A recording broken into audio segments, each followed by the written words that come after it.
Okay, friends, welcome to a new morning, new session of special population. तो आज हम special population में start कर रहे हैं प्रेगनेंसी। प्रेगनेंसी एक बहुत ही क्या ना, इससे हैप्पी न्यूज़। जो भी माँ बनने वाले हैं, पेरेंट्स बनने वाले हैं, उनके लिए बहुत हैप्पी न्यूज़ है। बहुत स्पेशल एक ओकेजन है। इट्स अ स्पेशल ओकेजन, है ना। तो इसमें भी बहुत से लोग अपना ज़्यादा ध्यान रखते हैं कि हम ज़्यादा अटेंटिव हो जाते हैं अपनी हेल्थ को लेके। वो फीमेल, वो पेरेंट हेल्थ को लेके बहुत ज़्यादा अटेंटिव होना शुरू हो जाते हैं। तो इन दैट केस कई लोग ना जिम में आते हैं। कई पेरेंट्स, कई females they start doing workout, gym में आना शुरू कर देते हैं। तो सबसे पहले गाइस ये पढ़ते हैं कि उसके बेनिफिट्स क्या हैं एक्सरसाइज करने के ड्यूरिंग प्रेगनेंसी। क्या क्या बेनिफिट्स होते हैं, पहले इसको देखते हैं कि what all benefits are there. So page number 77 पे यू कैन सी एक्सरसाइज करने से एरोबिक फिटनेस इंक्रीज होगी, which is a benefit to a pregnant women. Muscles में स्ट्रेंथ रहेगी, टोन रहेंगे। सेल्फ एस्टीम, एक सेल्फ कॉन्फिडेंस लेवल अच्छा रहता है। जब आप एक्सरसाइज करते हो तो जो आप नॉर्मली आप देखते हो कॉन्फिडेंस लेवल अच्छा रहता है, तो कॉन्फिडेंस लेवल उनका भी अच्छा रहेगा। पॉजिटिव बॉडी इमेज, एक अच्छी बॉडी इमेज का फील आएगा। गैस्टेशनल डायबिटीज़ का रिस्क कम हो जाता है। हमने डायबिटीज़ में पढ़ा था ना, एक गैस्टेशनल डायबिटीज़ होती है। वो क्यों होती है? प्रेग्नेंट वुमेंस के अंदर एक हार्मोन होता है, जो प्रेगनेंसी के हार्मोन्स होते हैं कुछ, वो जब रिलीज़ होता है ज़्यादा एक लेवल से, तो डायबिटीज़ करने के लिए वो डायबिटीज़ कर सकता है उस लेडी को, मतलब उसके इंसुलिन पे अटैक कर सकता है। तो अगर एक्सरसाइज प्रॉपर करेंगे तो ये गैस्टेशनल डायबिटीज़ नहीं होगा, ठीक है, रिस्क कम हो जाता है। Feeling control of the body. सी एक बॉडी के अंदर एक न्यू बॉडी जब आ रही है, ठीक है, एक आप देखिए एक बहुत बड़ा मतलब एक एनर्जी साइकिल होता है कि जब एक लेडी प्रेग्नेंट होती है तो उसकी बॉडी के अंदर एक न्यू बॉडी इवॉल्व कर रही है ना। बहुत सारे चेंजेस हो रहे होते हैं, फिजिकल, साइकोलॉजिकल, बहुत सारी चीज़ें आती है दिमाग में। तो एक्सरसाइज करने से सारी चीज़ों में ना एक कंट्रोल रहता है, अच्छी चीज़ों की तरफ दिमाग, ध्यान अच्छी चीज़ों की तरफ रहता है, तो पॉजिटिवनेस रहती है, ठीक है। Height and body awareness, body की अवेयरनेस अच्छी होगी। वेट कंट्रोल में रहेगा। Relaxation and stress reduction, exercise relaxation और स्ट्रेस को रिड्यूस करेगा। Faster return to fitness after birth, मतलब इवन आफ्टर बर्थ भी वो जल्दी अपनी फिटनेस में वापस आ जाएंगे अगर ड्यूरिंग में ही एक्सरसाइज करते हैं। Promote good posture, reduce fatigue, improve circulation, blood circulation बहुत अच्छा रहेगा।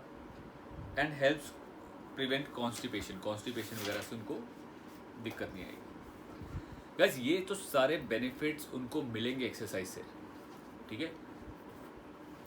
लेकिन उनको एक्सरसाइज करनी क्या चाहिए, कौन सी एक्सरसाइज उनको करनी चाहिए? तो हमारे पास ना दो तरह की फीमेल्स होती हैं, मतलब लेट अस टॉक अबाउट उन दोनों फीमेल्स के रिगार्डिंग। वन, जो प्रेग्नेंट होने से पहले कभी उन्होंने एक्सरसाइज नहीं की, उनकी फिटनेस रिजीम नहीं था, ठीक है। अगर ऐसी लेडीज़ को डॉक्टर बोलते हैं जी प्लीज़ आप एक्सरसाइज करना ड्यूरिंग प्रेगनेंसी, तो वो कहेगी यार एक्सरसाइज करनी तो है, क्या करें कैसे करें। डॉक्टर थोड़ा बताते हैं, दे गिव देम डिटेल के क्या क्या करना चाहिए। बट एज अ ट्रेनर आपको पता होना चाहिए, जो फीमेल्स पहले एक्सरसाइज नहीं करती थी और अब प्रेगनेंसी के ड्यूरिंग प्रेगनेंसी वो अपने आप को फिट रखना चाहते हैं, एक्सरसाइज करना चाहते हैं, तो उनको क्या करना चाहिए? तो सबसे पहले जी, ऐसी फीमेल्स को आपको वॉकिंग और स्विमिंग सबसे सेफेस्ट फॉर्म ऑफ एक्सरसाइजेज हैं जो आप करा सकते हो, ठीक है। Walking and swimming safest. तो उनको सबसे पहले हम स्टार्ट कराते हैं वॉक करना, अच्छी खासी वॉकिंग करें। स्विमिंग अगर कर सकते हैं तो इट्स वेरी गुड, बहुत बढ़िया चीज़ होती है। प्रेगनेंसी के अंदर स्विमिंग वगैरह कर सकते हो आराम से। आई हैव सीन 8वें 9वें महीने में भी लेडीज़ को स्विमिंग करते हुए मैंने देखा है, ठीक है। क्योंकि स्विमिंग इतना वाटर के अंदर होते हैं, पानी में होते हैं, बड़े आराम से वो स्विम करते हैं, तो उससे कोई एक तो रिस्क नहीं है, इंजरी नहीं है, दैट इज़ रिस्क फ्री। और दूसरा, थोड़ा बहुत एक्टिविटीज़ बहुत अच्छे से रहती है, ब्रीदिंग बहुत अच्छी हो जाती है। तो वॉकिंग एंड स्विमिंग सबसे बेसिक है, वो आप डेली कर सकते हैं 15 to 20 मिनट्स, 20 to 30 मिनट्स, धीरे धीरे धीरे धीरे बढ़ाना है, ठीक है। Second, flexibility exercises. ठीक है, आर्म, जो ऐसी फ्लेक्सिबिलिटी एक्सरसाइजेज जो आप खड़े होकर आराम से कर सकते हैं। थर्ड, अगर उनको आप वेट ट्रेनिंग करनी है तो वेरी लाइट वेट, सिर्फ टोनिंग के लिए, हल्का फुल्का टोनिंग के लिए लाइट वेट, ठीक है, बहुत लाइट वेट एक्सरसाइज आप कराओगे। तो आप समझ जाइए, जो लोग पहले एक्सरसाइज नहीं करती थी फीमेल्स और वो अब करना चाह रहे हैं, उनके लिए वॉकिंग, जॉगिंग नहीं, विल नॉट ट्रेडमिल वगैरह नहीं कराएंगे, जॉगिंग नहीं कराएंगे, जस्ट गो फॉर वॉक, ठीक है। वॉकिंग आप करो 15-20 मिनट की, उसके बाद स्ट्रेचिंग करा दो, एक्सरसाइजेज थोड़ी हेड टू टो, हमने थोड़ी बहुत स्ट्रेचिंग्स की है, बट हेड टू टो में ना ये भी ध्यान रखना है, हमें वो एक्सरसाइज कम से कम करानी है जिसमें ना बहुत ज़्यादा बेंडिंग ना हो। अब जैसे लोअर हम करते थे टो टच वाली एक्सरसाइजेज, तो टो टच वाली एक्सरसाइज कम करानी नहीं है। तो कौन सी एक्सरसाइज होगी जी? शोल्डर रोटेशन हो गया, रिस्ट रोटेशन हो गई, आपकी आर्म रोटेशन हो गए, आपके साइड वाइज हो गए, ठीक है, हल्के फुल्के साइड्स हो गई, ये आप सारी एक्सरसाइज करा सकते हैं जिससे कि मूवेबिलिटी अच्छी रहे, बनी रहे। और वेट ट्रेनिंग के अंदर वेरी लाइट वेट के साथ स्ट्रेंथ ट्रेनिंग, बिल्कुल वेरी लाइट वेट के साथ, ठीक है, जिसमें उसको बहुत, हमारा मेन पर्पस क्या होता है कि सामने वाले का बीपी, ब्लड प्रेशर या हार्ट रेट ज़्यादा ना बढ़े, क्योंकि जो अंदर न्यू बॉर्न आने वाला है उसको वो ज़्यादा हाई ब्लड प्रेशर या हाई हार्ट रेट को नहीं झेल पाता है, कि वो बिल्कुल न्यू, अभी एक फॉर्म भी नहीं हुआ बेबी, तो उसको अगर ज़्यादा high blood pressure, high heart rate, ज़्यादा तेज़ हार्ट रेट जाएगा तो उसके लिए दिक्कत है। तो वो हम नहीं चाहते कि किसी के साथ भी ये चीज़ हो। क्लियर है? अच्छा, ये भी एक इम्पॉर्टेंट चीज़ है, आपसे डिस्कस करते हैं कि प्रेग्नेंट वुमेन को एक्सरसाइज, बिकॉज 9 मंथ्स की प्रेगनेंसी होती है, तो 9 मंथ्स की प्रेगनेंसी में किस टाइम में ज़्यादा एक्सरसाइज करनी चाहिए, कौन सा टाइम सबसे सेफेस्ट होता है उनकी एक्सरसाइज के लिए। तो गाइज, इनिशियल 3 मंथ्स जो होते हैं वो बहुत डेलिकेट होते हैं। इनिशियल 3 मंथ्स जो होते हैं ना प्रेगनेंसी, जब उन्होंने कंसीव किया है और 3 महीने तक का जो टाइम होता है वो बड़ा डेलिकेट टाइम होता है, क्योंकि उस टाइम पे वो जो एग है बॉडी के अंदर जो अभी डेवलप हो रहा है वो बहुत डेलिकेट होता है। तो दैट इज़ द टाइम जब सबसे ज़्यादा सेफ रहना है उनको। तो उस टाइम पे सिर्फ क्या करना है, सिर्फ वॉकिंग कर लो, स्विमिंग कर लो, इससे ज़्यादा और कुछ नहीं करोगे, ठीक है। इनिशियल 3 मंथ्स, 3rd मंथ के बाद से लेके 7th मंथ तक, मतलब 4th, 5th, 6th, 7th, ये 4 महीने आप उनको ठीक ठाक एक्सरसाइज करा सकते हो, थोड़ा ठीक ठाक लेवल पे आप उनको ट्रेन कर सकते हो, क्योंकि बाय दैट टाइम वो जो डेलिकेट एग होता है वो थोड़ा स्ट्रॉन्ग हो चुका होता है, और उस टाइम पे आप ये ठीक ठाक इन द सेंस वही लाइट टू मीडियम लेवल पे आप उनको ट्रेन कर सकते हैं, ठीक है। तो इस चीज़ का हमेशा ध्यान रखिएगा। इनिशियल 3 मंथ्स, पहले 3 महीने बहुत सेफ रहना है, तो सिर्फ वॉकिंग कीजिए, दैट्स ऑल। स्विमिंग कर सकते हो, स्विमिंग कर लो, that's all. And 4th month onward आप फ्लेक्सिबिलिटी, वेट ट्रेनिंग हल्की फुल्की, थोड़ा बहुत उनको वो करा सकते हो, क्रॉस ट्रेनर्स, हल्के फुल्के क्रॉस ट्रेनर्स करा सकते हो, इन चीज़ों में ला सकते हैं। क्योंकि पहले 3 महीने में जब वॉकिंग वगैरह करते रहेंगे ना तो थोड़ा स्टेमिना बन जाता है, थोड़ा एक स्टेमिना डेवलप हो जाएगा, तो फिर 4th मंथ ऑनवर्ड उनके साथ ये कर सकते हैं, थोड़ा बहुत उनको बेटर एक्सरसाइज करा सकते हैं। अब बात करते हैं दोज वुमेन्स जो पहले एक्सरसाइज करती थी, प्रेगनेंसी से पहले भी अच्छी खासी अगर एक्सरसाइज करती थी, तो उनको क्या रिजीम फॉलो करना चाहिए, शेड्यूल फॉलो करना चाहिए। तो जस्ट सी योर बुक के अंदर आप पेज नंबर 78 देखेंगे। पेज नंबर 78 पर जो फर्स्ट पैराग्राफ है उसकी लास्ट लाइन में लिखा हुआ है कि जो एक्सरसाइज नहीं करती थी उनको 20 to 30 मिनट्स का वॉकिंग या swimming at a gentle pace वो प्रोग्राम देना चाहिए। सेकंड पैराग्राफ में दे हैव टोल्ड यू जो एक्सरसाइज पहले करती थी उनको क्या एक्सरसाइज करानी है, अ मैक्सिमम ऑफ 15 मिनट्स का कार्डियो, 15 मिनट का कार्डियो मैक्सिमम। कार्डियो मीन्स वही रनिंग, जॉगिंग, लेकिन पहले 3 महीने में नहीं, ठीक है, पहले 3 महीने में अवॉइड कराना है उनको। पहले 3 महीने उनको बोलो ब्रिस्क वॉक कर ले, स्विमिंग कर ले। तो जब 4th मंथ ऑनवर्ड्स होगा तो आप कार्डियो वगैरह करा सकते हो 15 मिनट का। इंटेंसिटी कितनी होनी चाहिए, इंटेंसिटी मीन्स कि कितना हार्ड, तो कह रहा है इंटेंसिटी 6 या 7, मतलब 6 out of 10। हमारे इंटेंसिटी 10 मीन्स हाईएस्ट होता है, 5 मीन्स 50% हो गया, तो कह रहे हैं 6 पे, मतलब on a medium size, medium में भी लोअर साइड, मीडियम में भी लोअर साइड पे कार्डियो कर रहा है। तो कार्डियो करते टाइम उनकी हार्ट रेट कितनी होनी चाहिए, मैक्सिमम 140 to 160। मतलब आपको इस हार्ट, क्योंकि जैसे आप कार्डियो करोगे आपकी हार्ट रेट 70 या 80 से बढ़नी शुरू हो जाएगी, ठीक है ना। 70-80 से बढ़ते बढ़ते 130, 120, 140 ऐसे जाएगी, तो कितनी रखनी चाहिए उनको maximum? That should be 140 to 160 के बीच में, मतलब 140 तक उनकी हार्ट रेट पे उनको कार्डियो करना चाहिए, उससे ज़्यादा नहीं चला, इंटेंसिटी बढ़ानी नहीं है ज़्यादा। क्लियर है? Intensity 6 out of 10 and cardio के अंदर इट शुड बी 140 बीट्स, मतलब 140 की हार्ट रेट से ज़्यादा पे उनको कार्डियो नहीं करना। 3 to 4 सेशंस अ वीक, 3 से 4 सेशंस करें वीक के अंदर, बेस्ट है। मिक्स ऑफ एरोबिक, मतलब aerobic exercise, weight training, flexibility का मिक्सचर होना चाहिए, सारी चीज़ें उसमें होनी चाहिए।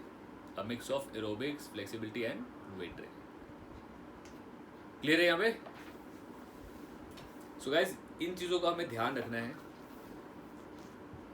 एक्सरसाइज करते हुए क्या safety, avoid exercises to avoid, कौन सी एक्सरसाइज अवॉइड करनी है?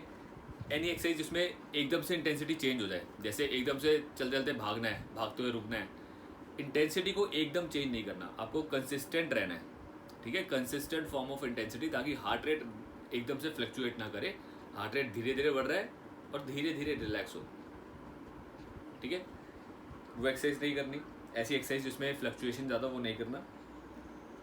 बॉडी टेम्परेचर ज़्यादा गर्म नहीं होना चाहिए, मतलब वही है कि बॉडी टेम्परेचर हमारा 98 पॉइंट समथिंग रहता है, तो 99 तक नहीं आना चाहिए, ठीक है ना? 99 तक नहीं आना चाहिए, तो बॉडी टेम्परेचर ठीक रहे। कोई भी एक्सरसाइजेज जो फ्लैट लेट की जाती है, जैसे फ्लैट बेंच प्रेस, पीठ के बल फ्लैट लेट के जो एक्सरसाइज करते हैं, जैसे फ्लैट बेंच प्रेस हो गया, there are many other exercise जो हम फ्लोर पे करते हैं, लेट के, फ्लैट लेट के करते हैं, वो अवॉइड करनी है, नहीं करनी, ठीक है? क्यों नहीं करनी? क्योंकि जब फ्लैट वो लेटते हैं तो जो ब्लड फ्लो है यूरेटस में कम हो जाता है, ब्लड फ्लो यूरेटस की तरफ जो होता है वो कम हो जाता है, जिसकी वजह से लेट के एक्सरसाइज नहीं कराई जाती। तो ना तो वो पीठ के बल लेटेंगे, नेक्स्ट पॉइंट में ना ही वो पेट के बल लेटेंगे, ठीक है? फीमेल्स को, ना ही आपको प्रेग्नेंट फीमेल्स को पेट के बल लेट के भी कोई एक्सरसाइज नहीं करानी। तो मैक्सिमम एक्सरसाइज क्या होंगी? सिटिंग में या स्टैंडिंग में, सिटिंग पोजीशन या स्टैंडिंग पोजीशन की एक्सरसाइजेज ही होंगी, लेट के पीठ के बल या पेट के बल एक्सरसाइज नहीं करवानी। ऐसी एक्सरसाइज जिसके अंदर लॉस ऑफ बैलेंस बिगड़ने के चांस हो, वो नहीं करवाने। जैसे हमने देखा लंजेस करते हैं, लंजेस में बैलेंस बिगड़ने का चांस होता है ना? थोड़ा बहुत बैलेंस बनाने की कोशिश करता है इंसान, तो ऐसी एक्सरसाइज नहीं करानी जिसमें बैलेंस बिगड़ने के चांस हो। जैसे स्विस बॉल के ऊपर कोई एक्सरसाइज नहीं करानी, स्विस बॉल पे भी बैलेंस बिगड़ने के चांसेस होते हैं। सेफ जो मतलब है कि सेफ एक्सरसाइज करानी है। स्विस बॉल में कई लोग ना स्विस बॉल को एज ए यूज़ करते हैं स्क्वाट्स करने के लिए, लेकिन आपको फिर ये श्योर करना है कि स्विस बॉल खिसके ना, वो ऐसे फिक्स हो जाए कि आप स्क्वाट कर रहे हो, बैठ के उठ रहे हो, तो स्विस बॉल पीछे खिसके नहीं चाहिए। बेसिकली सेफ्टी, कि कहीं से भी गिरने के चांसेस कम से कम ना हो, मतलब हो ही ना गिरने के चांसेस।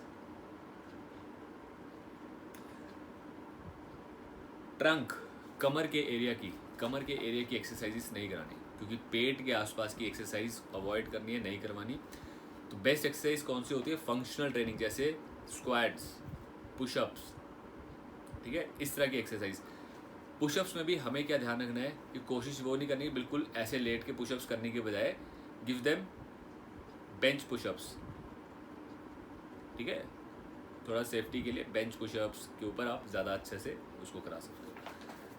तो फंक्शनल ट्रेनिंग जितनी कराओगे उतना अच्छा है। फंक्शनल मीन्स जो हम अपनी बॉडी से कर सकते हैं, बॉडी वेट ट्रेनिंग कर सकते हैं।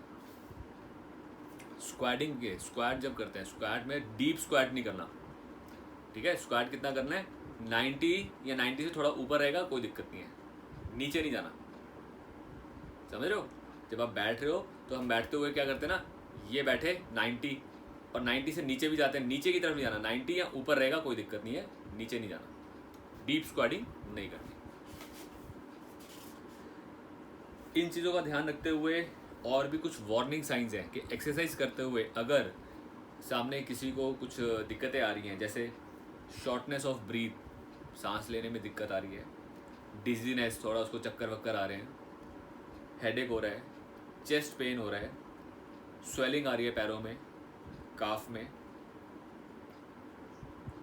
कॉन्ट्रैक्शंस हो रही हैं, मतलब पेट में कॉन्ट्रैक्शन, दर्द हो रही हैं, पैल्पिनेशन, हार्ट बीट कम ज़्यादा हो रही है, ये वो वार्निंग साइंस हैं कि जैसे ही इनमें से कुछ भी लगे आपको एकदम रुकना है, उनको रिलैक्स करना है, बिठाना है and immediately take her to the doctor कि ऐसा कुछ दिक्कत हो रहा था। ठीक है, आपको देखना पड़ेगा कि मतलब हाई है, ठीक हो गई, नॉर्मल है, ठीक है जी, घर जाओ रेस्ट करो। जस्ट इन केस अगर ये कोई भी warning sign, shortness of breath, dizziness, headache, chest pain, calf pain या swelling, regular contractions, palpitation, slow heart beat, decreased foetal movement, amniotic fluid का लीकेज, एक फ्लूइड वगैरह होता है बॉडी में उस टाइम बन रहा होता है, वो लीक ना हो जाए। ठीक है, जनरलाइज्ड स्वेलिंग बढ़ रही है, pain of the hip, back, pelvic, lower abdominal pain या क्रैम्प, इनमें से कुछ भी अगर उनको अनईजी फील हो रहा है, कोई पेन आ रही है, कोई दिक्कत आ रही है, तो same time you have to stop the exercise, give a rest, कि आप रेस्ट करो एंड कंसल्ट डॉक्टर, किसी डॉक्टर से एक बार कंसल्ट करो, क्योंकि बहुत ही एक स्पेशल कंडीशन है ये। तो हम नहीं चाहते कि हम किसी को एक्स्ट्रा पुश करें, सिर्फ उतना ही कराएं जितना वो अच्छे से कंफर्टेबली कर सके। ठीक है, सो गाइस ये सारी चीज़ों का हमें ध्यान रखना है। मैं आपके साथ एक वीडियो शेयर करूंगा जिसके अंदर बेसिकली ये बताया जाएगा, ये एक्सरसाइजेस बताई जाएंगी, कौन सी एक्सरसाइज कैसे कराई जाती है। ठीक है, तो वीडियो में हमारा जो यूट्यूब चैनल है, जिसपे एक तो यूट्यूब चैनल है आईफे, जिसके ऊपर सारी वीडियोस अपलोड हो चुकी हैं। एक है जिसपे हम फिटलिंक के लोगों के साथ वीडियोस आ रही है, आप लोग इनरोल्ड हो उसमें सब, मैं ग्रुप में लिंक भेजूंगा, तो आप उस चैनल पे भी इनरोल हो जाओ। तो वहीं पे या उसमें कहीं पे भी मैं आपको वीडियोस भेज दूंगा कि क्या वीडियोस, मतलब क्या एक्सरसाइजेस हमें इस टाइम पे करानी चाहिए और किस लेवल पे करानी चाहिए। ठीक है, सेफ एक्सरसाइजेस। सो गाइज ये था हमारा स्पेशल पॉपुलेशन के अंदर प्रेगनेंसी। अगेन लास्ट पेज पे अगर आप देखोगे तो क्या क्या एक्सरसाइज हैं,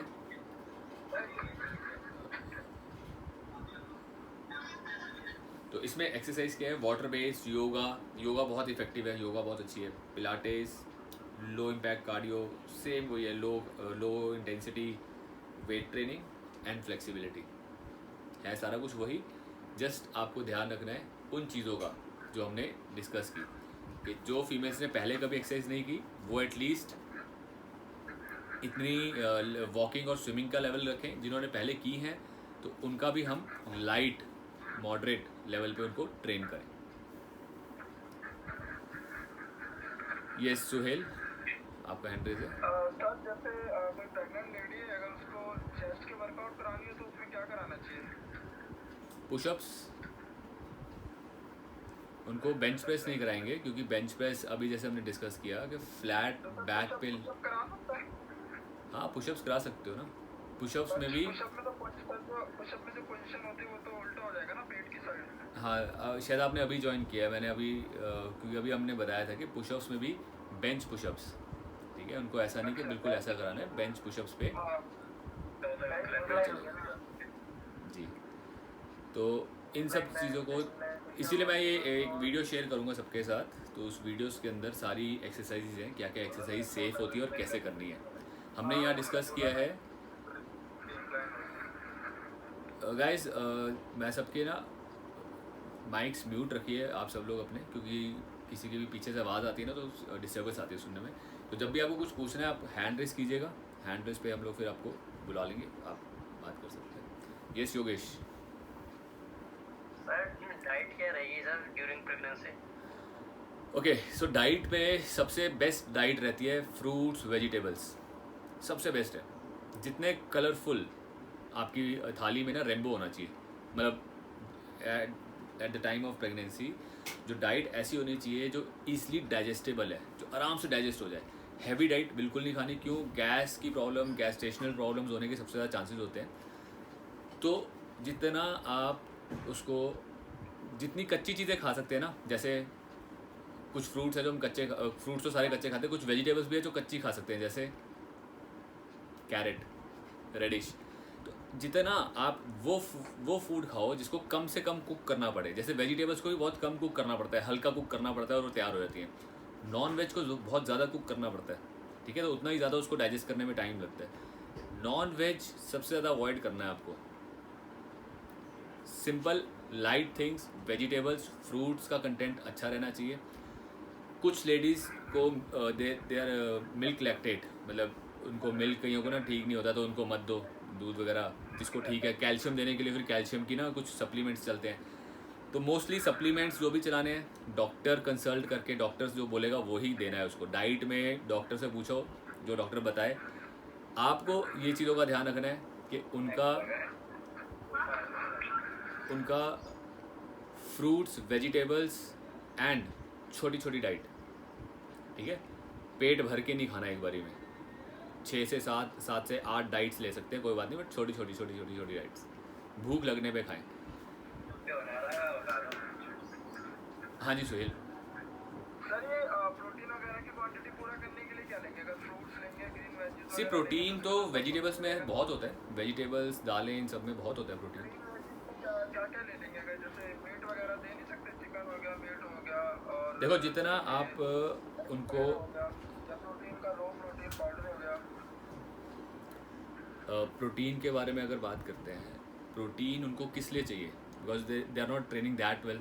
प्रोटीन उनको चाहिए अपने आप को एक नॉर्मल, जैसे हम लोगों ने अपना एक कोर्स किया था, स्पोर्ट्स न्यूट्रिशन एंड सप्लीमेंटेशन, जिसमें हमने देखा था कि कितना प्रोटीन चाहिए होता है डेली का, ठीक है ना, कि हमें पूरे डेली में कितने कार्ब्स, कितना फैट, कितना प्रोटीन चाहिए। जो एक नॉर्मल लेवल पे प्रोटीन चाहिए एक इंसान को, उतना प्रोटीन डाइट से आराम से मिल जाता है। वेजिटेबल डाइट से, वेजिटेरियन डाइट की बात कर रहा हूँ, वेजिटेरियन डाइट से वो प्रोटीन आराम से मिल जाता है। सो ये जो डाइट है, इवन डाइट चार्ट जो हम बात कर रहे हैं, that has to be consulted from doctor first, क्योंकि ये वो कंडीशंस हैं, प्रेगनेंसी वो कंडीशन है जहाँ पर हम अपनी मर्ज़ी से अपने आप चीज़ें नहीं देंगे, क्योंकि एज अ ट्रेनर ये हमारी लाइन नहीं है, ठीक है। डॉक्टर्स आर द बेस्ट जो कंसल्ट करेंगे आपको या उस फीमेल को कि आपकी डाइट में ये चीज़ें होनी चाहिए, इतनी होनी चाहिए। तो जैसे फॉर एग्जांपल उसने बोला जी प्रोटीन डाइट अच्छी खानी है। एक मिनट बेटा, एक मिनट। किसी ने पूछा कि ये डाइट में इतना इतना होना चाहिए, तो भैया ये डाइट में से जो चीज़ें होनी चाहिए वो कहाँ से लेनी है? That has to come from fruits and vegetables. जितना फ्रूट्स एंड वेजिटेबल्स से आएगा उतना उनके लिए अच्छा है। हाँ प्रिंस बोलो। फाइबर का क्या फायदा है बॉडी में? फाइबर्स बॉडी के अंदर ना डाइजेशन सिस्टम अच्छा करते हैं।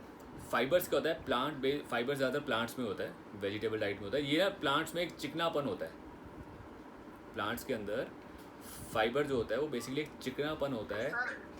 फाइबर जो डायरेक्ट फाइबर आता है पाउडर फॉर्म में, वो भी तो ले सकते हैं ना?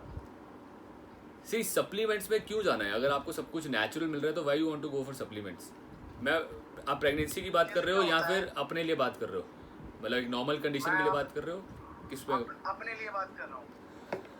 अगर जैसे आपकी डाइट के अंदर आप ज़्यादा लेवल का नॉन वेज, प्रोटीन और ये सब जो ज़्यादा खा रहे हो, ठीक है ना, एज ए बॉडी बिल्डर, जैसे हम लोग, आपका कंसल्ट होता है ज़्यादा प्रोटीन और डाइट में नॉन वेज ज़्यादा होता है, तो आप ले सकते हो सप्लीमेंट का फाइबर भी ले सकते हो अगर आपकी डाइट में प्लांट बेस्ड डाइट कम है। फाइबर हमारी बॉडी के अंदर, जो हमारा स्मॉल इंटेस्टाइन है ना, जहाँ पे फूड डाइजेस्ट होता है और मूव करता है, आगे जाता है, वहाँ पर मूवमेंट प्रदान करता है। बेसिकली वो आगे को पुश करता है खाने को। अगर वहाँ पे स्लिपरीनेस होगी तभी खाना पुश होगा, अगर वहाँ पे जम जाएगा खाना तो पुश नहीं होगा, आगे जा नहीं पाएगा। तो फाइबर वो एक चिकनाहट सी होती है जो बेसिकली खाने को आगे पुश करने के लिए ज़रूरी होती है। तो वो फाइबर जब तक खाना मूव करेगा बॉडी में अच्छे से, तभी अच्छे से डाइजेस्ट होगा। अगर मूव नहीं करेगा, चिपक जाएगा, वेलाइज में चिपक गया और वेलाइज एब्जॉर्ब ही नहीं कर पाएंगे, तो अच्छा डाइजेशन नहीं हो पाएगा। तो डाइजेशन के लिए फाइबर्स आर वेरी इंपॉर्टेंट। तो मैं अब एक्चुअली जब हम बात कर रहे हैं ना अभी इस टॉपिक पे रिगार्डिंग प्रेगनेंसी, प्रेग्नेंट वुमेन, तो उसके अकॉर्डिंग ही मैं सोच के चला था कि उनको हम लोग प्लांट बेस्ड जितना नेचुरल देंगे उतना अच्छा है, ठीक है। बट अगर आप अपने लिए बॉडी बिल्डिंग में ज़्यादा हाई प्रोटीन डाइट्स खा रहे हो तो आप you can take supplements also, उसमें कोई दिक्कत नहीं। ओके गाइस, इसके बाद जो अच्छा आई बिलीव हमारे साथ कुछ स्टूडेंट्स हैं जो डेमो क्लासेस के लिए हैं। सो इसमें सुहेल है एंड गैलेक्सी M11 के नाम से कोई हैं, Prerna, I think Prerna you are also for the demo class. 2-3 students और हैं डेमो के लिए। तो गाइस, जब भी आपको कोई डाउट है, कुछ पूछना चाहते हो, यू कैन हैंड रेस का एक ऑप्शन है आपके वहाँ पे, आप हैंड रेस कर सकते हैं एंड वो डाउट फिर पूछ सकते हैं, ठीक है। Okay, so next topic special population के अंदर है थायराइड। थायराइड बहुत कॉमन एक प्रॉब्लम है जो जिम में ना ट्रेनर्स के पास बहुत से लोग आते हैं, ट्रेनर्स से डिस्कस करते हैं जिनको थायराइड प्रॉब्लम है, क्या एक्सरसाइज करनी है, कैसे करनी है। तो थायराइड क्या है, थायराइड एक्चुअली बॉडी में करता क्या है और ये किस तरीके से हमारी बॉडी में काम करता है उसको डिस्कस करते हैं। तो गाइस सबसे पहले थायराइड की बात करें। अच्छा, ये सेशन अभी 5-7 मिनट में बंद होने वाला है, तो यहाँ एक काम करते हैं, लेट अस रिकनेक्ट। एक बार आप सब लोग रिकनेक्ट कर लो क्योंकि सेशन अभी बंद हो जाएगा, तो इसको रिकनेक्ट करते हैं सब लोग और फिर हम लोग दोबारा से ये सेशन स्टार्ट कर लेते हैं, ठीक है। मैं यहाँ से अभी ऑफ कर रहा हूँ, तो जो न्यू स्टूडेंट्स आए हैं डेमो के लिए आप लोग दोबारा से उसी लिंक पे क्लिक कीजिएगा, आप लोग रिकनेक्ट कर लेंगे, ठीक है। तो let us just reconnect the class.